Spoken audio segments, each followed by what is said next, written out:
this has been an ongoing challenge for hunters and self-sufficient Americans for decades. And I'll preface this by saying, can you name another hobbyist besides hunters and outdoorsmen that have their own specific boots on the ground armed police force specifically for them? None come to mind to me except the DNR.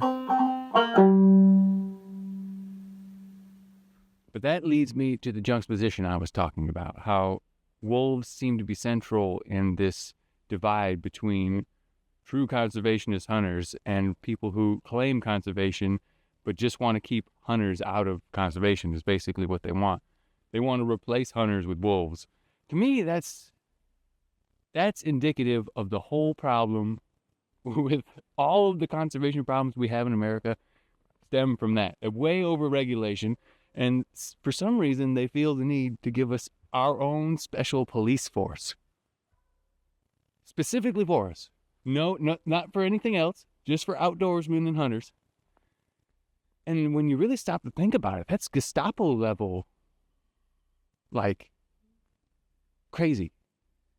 I don't even know how to put it, because, yeah, farmers have their own set of regulations, businessmen have their own set of regulations.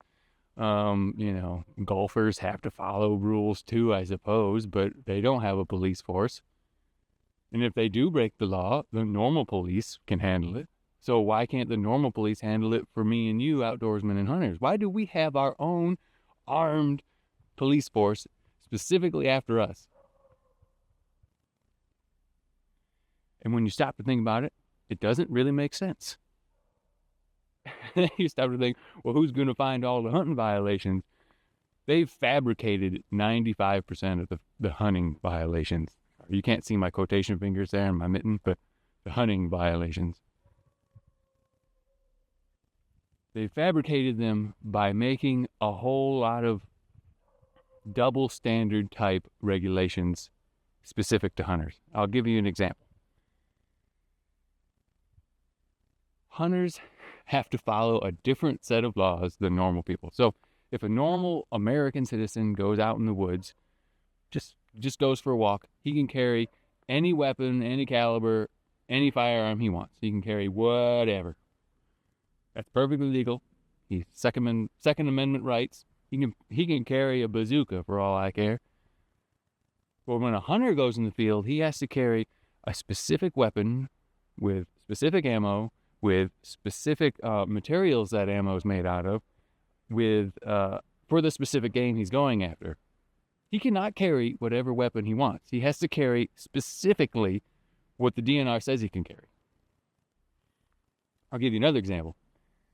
Any old civilian going out in the woods can wear whatever they want. I mean, this day and age, they can wear nothing except a hunter.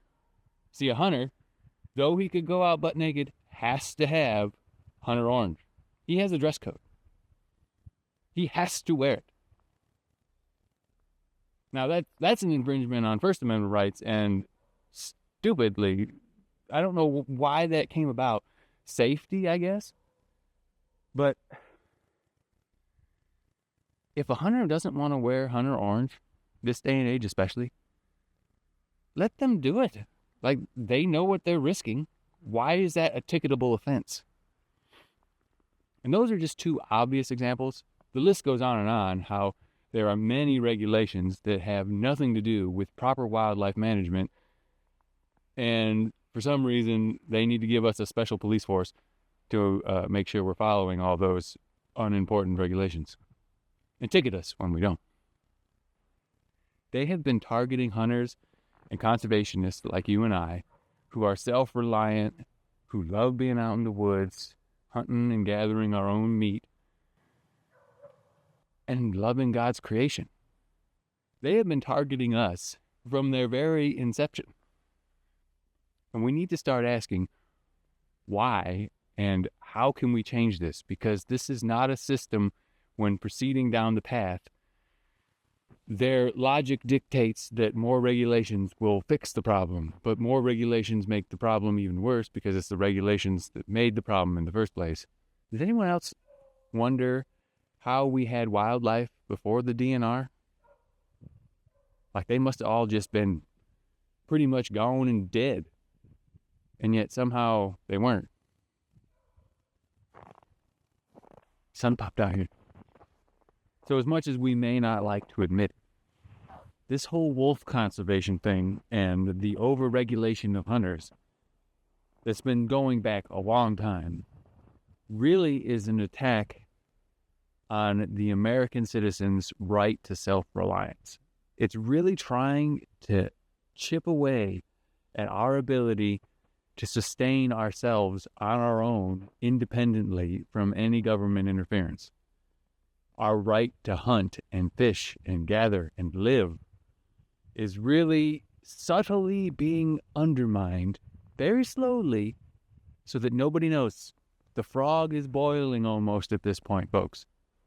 I think it's time we hop out and really, really ponder how we can improve not only individual rights, but wildlife conservation at the same time. It really won't be that hard. Most of it comes from just getting rid of stupid regulations and freeing individuals up to manage their properties how they see fit. Hey, Bew. You still looking for that rabbit? Let's go find another one. That one's not out. Let's go find another one. So, if we don't see you here in the field,